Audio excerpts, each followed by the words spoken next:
He's one of identical twins and one of Carlton's twin towers. Charlie to Harry. That's what Carlton fans want to see. 2021 was his standout year with All-Australian and Coleman medal honours. But it's just part of the Blues roller coaster he's ridden for 8 years. McKay! He's done it! There's plenty more to come, and he joins us next.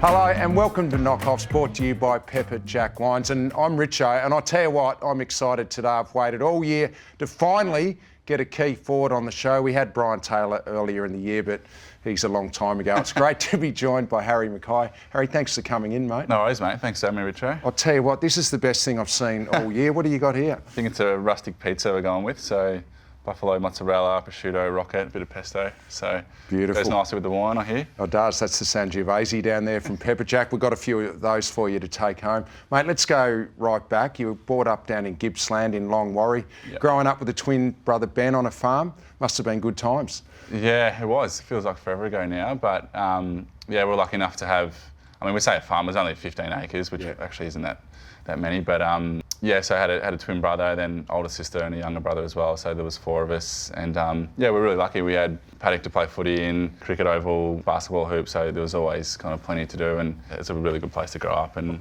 run around. I believe your dad had the goalpost put in for you as well on the paddock. Yeah, he did. Cool. It was good, actually. In hindsight, we're pretty lucky. They were only really, really small. But yeah, we had a backyard and we'd be out there every night just about, kicking goals and mucking around, and yeah, nearly doubled into the driving range when Dad got into his golf a bit. So he was pretty clever, Dad. He'd be like, "We'll give you $10 if you go and get all the golf balls." Smart. And, yeah, so I love it. We felt like we were helping him out, and he was getting all the balls picked up. So it was good. Mate, it would have been a competitive environment, I can imagine. I've got a younger brother, but to have a brother the same age as you, like, it must have been pretty competitive on the farm. Yeah, it certainly was. Every night we'd be doing something competitive, whether it was footy, I would say school, but we weren't great at school, Richo. But yeah, whatever it was, it would either end in tears or a punch on. But probably helped both our competitiveness and being able to play. And yeah, we're really lucky to have someone of similar size and age, definitely. Mate, just before we get on to the footy stuff, tell us about the pie story at the dinner table. I love this stuff. Yeah, so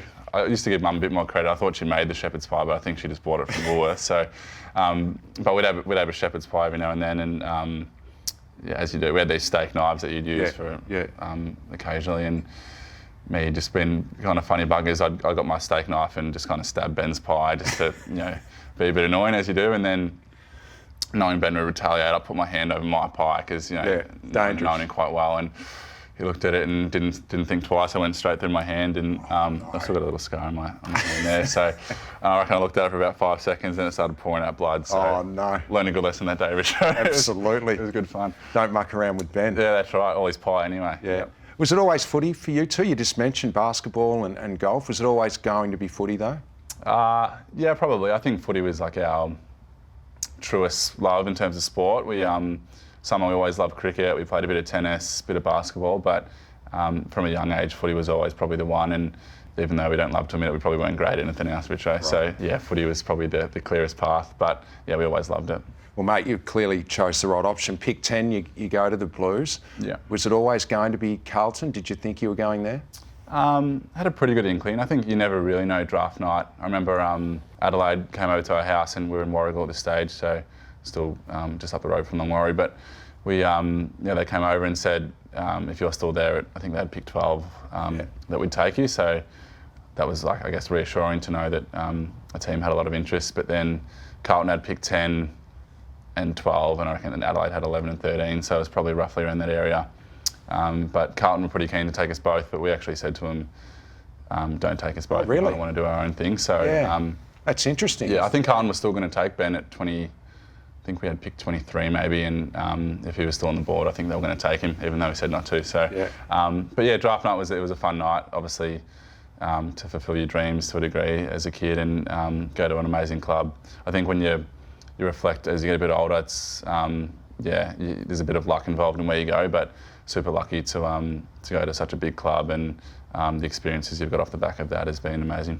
Mate, you walk into the Carlton Footy Club and the history and the names that just hit you when you walk in, Jesselenko, Curnow, you know, Bradley, Williams, and the names are up on the wall. Was it daunting at first, or was it a pretty easy environment to settle into? Yeah, it's a good question. I think I was a bit of a naive young kid. I was an Essendon fan growing up, Richo, so I hadn't, you know, experienced too much of the history of Carlton. I was more kind of an Essendon fan growing up, but you learn pretty quickly how rich the history had been and how successful the club was. And I still remember in my first couple of weeks, Juddy walked in and I remember he looked me straight in the eye and said, "Hey Harry, nice to meet you." And I was just blown away that someone of his stature kind of knew who you were and knew your name. And over that first 12 months, seeing a lot of the legends of the club come in and how much they got around you and how much, as soon as you walked into that club, you were part of something bigger, and you felt that straight away. Mate, playing as a key forward, you come in when you're 18 or 19, it's tough, you know, they're great defenders around the competition. You're unfortunate you had the stress fracture in your back, and then it takes a few years as a key forward. Who was someone that helped you through that time? Yeah, it definitely takes time as a key, and I didn't play too much in my first 2 or 3 years, but actually someone that was really good for me was Matt Loby. He was actually a ruckman, but I remember he came to the club maybe, I think it was end of 2018, and his dedication to his craft and how much he put into his game was first class. And I remember all summer, I reckon we just did one-on-one marking, and that probably helped take my game to a more consistent level. And in 2019 was able to play majority of the year and I guess establish a senior spot. So Lobes was really good, but there was really lucky to have some awesome people, even Levi Casbolt, who's still at the Suns now. As you know, the position is such a crafty spot and there's so much intricacies around it. So anyone that's played at that level for a few years that could pass on some wisdom, me and Charlie especially, were really grateful for. Mate, it exploded for you in 21. You win the Coleman medal, you're All-Australian. Did you feel it clicking that year? Did you feel it coming? And just sort of, you probably, as a key forward, you just start to go, hang on, I'm getting stronger here and I can hold marks and all of that sort of stuff? Yeah, I think 2020 was the hub year, and it was a bit of I think for everyone, it was a strange kind of first half of that season, but then kind of strung a couple of good games together late in 2020, and body was pretty good and healthy going into an off-season, which was probably the first time I'd had that. So was keen to have a big summer and get into the gym a lot and have a clean run at it. And so once I'd had a pretty good pre-season and off-season, I thought I was in a decent spot to be consistent. And then lucky enough to play some pretty solid footy throughout that year and hold on to win the Coleman. But it was a fun year, and that's probably, even though 19 you played a bit more games in a row, that was probably the year where you felt like you belonged at the level, I guess. Do you love your combination with Charlie Curnow? It's awesome to watch. Has it developed over the years and you're still working each other out? Yeah, absolutely. I love playing with Charlie. I will, no doubt. Hopefully I have kids and grandkids one day, Richo, and you'll be able to say you played with Charlie. And it's unreal, isn't he? Yeah, so no, he's obviously, we're really close as mates, but then to be able to share the field, and I think, as you know, with other key forwards, you have this kind of nature of being able to know what the other one wants, and playing quite a lot of footy over the last 3 or 4 years, being able to develop that relationship, and he brings a smile to all our faces, and some of the things he can do on the field has been amazing. I think the maturity around knowing each other's games and what our strengths are a little bit different, and then both being able to harness each other's strengths has been really great.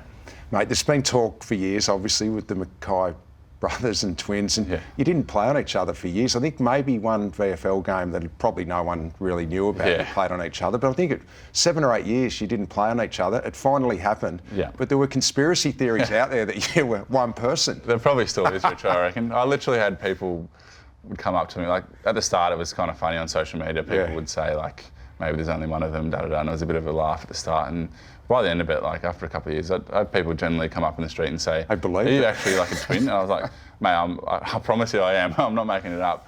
I think my younger brother Charlie started to question it in the end there. So, but no, it was very funny. Did you ever use it, you two? Did you ever play any tricks on it? That's probably one regret of ours as kids growing up. We could have used it more. We had a bit of a joke with, I think it's Fox FM, with Feb and Fifi on radio a few weeks back when Ben went in the week before, and then Fifi doesn't know a lot about footy, so they said Ben was coming back in, but it was actually me. So you went into the studio? Yeah, so I went to the studio pretending to be Ben, and was just after Ben had that mark of the year taken on Yeah. him, so that was quite funny. But no, it was a really cool experience actually to play against each other for the first time. It was quite bizarre, but we're both probably glad it's done, to be honest, just to get it out of the way, and to tick that off. But yeah, pretty cool experience, and yeah, you could feel anytime the ball was kicked to either of us, you could feel both kind of supporters kind of going for the other one. So it was it was a cool experience. Were you always going to be the forward, and was Ben always going to be back, or is that just the way it panned out? Yeah, to be honest, we're actually both kind of midfielders until we were 16, 17, so we didn't grow until we were a bit later, and then when kind of probably at bottom age 18s, no one else was kind of that tall, so we had to start playing key position, and Ben was always a bit more dour and boring, Richo, so he was down one end, and then I think I had a bit more flair, and You got to be forward. yeah, that's right, correct. So it was pretty quick to go down and kick a few goals, which was good. Hey mate, goal kicking, it's a challenge. I went through it myself way back in the day, back in the ancient days, and it is above your shoulders a lot of the time, and I certainly had challenges with it. Is that something it's taken a while for you to work out exactly what you want to do with your routine? Yeah, I think you're spot on. I think Tom Hawkins said it once. He said goal kicking like it's something you've never mastered, and regardless of how many goals you've kicked and how long you've been playing, it's always something you want to try and chase and try and keep in good order. And certainly for me, I've had my challenges as most key forwards probably have, and I think a big part of it for me was probably over the summer last year, knowing exactly what spots to kick what from. And so when you go round the corner, when you choose to drop punt. Yeah, exactly. So I think there's so much going on game day in terms of emotion, fatigue, the crowd, how many you kick before. So I found I was making a lot of those decisions kind of on emotion versus taking that out of it and knowing, literally having a sheet at the club, knowing where you're kicking what from. And when you come in these big games at the G, there's emotion, fatigue, then that decision's kind of taken out of your hands and you already know what you're doing. So keeps your mind calm too, knowing that. Yeah, and then regardless of what state you're in, how many you've missed, how many you've kicked, your routine's really solid. So that kind of gives you a bit of more mental kind of clarity as well. Yeah. It's been a crazy season all across the competition, and the same at Carlton, had some challenges, injury, and like every team, momentum swings. It's a big, crazy year, isn't it? Yeah, it is. I can't remember a year like it, to be honest. It's such an even competition these days, and you only have to be a couple of % off your best, and you can be done on the day. So I think we're pretty similar to a few teams where we've had some really good moments and some moments that have been challenging. But I think that's the beauty of a season, and regardless of wins, losses and draws, you get so many lessons each week. And something Vossi's big on is, regardless of the outcome, we want our processes to be really strong. And each week in this industry that gets tested, and that's the beauty of it. Away from footy, I've got a little birdie told me you've got a dog called Bunny. Yep. Is that what sort of dog? He's a toy cavoodle, Bunny, so a bit of a strange name, but I think if you see him now, Richard, he does suit his name. He likes to be manicured, doesn't he? He does get groomed every couple of months, so he gets a haircut more than me, I reckon. But no, he's good fun. He's got a pet stock deal as well. He helped me get one, I think. So it was, he's doing well, which is good because he was quite expensive himself, Richard, so he's starting to pay me back a bit. But he keeps me entertained quite a lot. He's a pretty good boy. And you're studying psychology too. Yeah. Too smart to be a key forward. Not sure about that, Richo. But yeah, studying psychology, I've been doing that for a couple of years. So obviously with the AFLPA and the training grants we get, you'd be a bit silly not to be exploring something outside of footy. So I've always been quite fascinated about the mind and how people think. And as I said, you'd be silly not to do some study. So that keeps me busy enough. Mate, thanks so much for joining us. Got a Sangiovese there. That'll go well. We're going to knock that off now. Good man. Thanks Richo. Thanks for joining us. Good man. There you go. That is Knockoffs. I'm Richo, and we'll see you next time.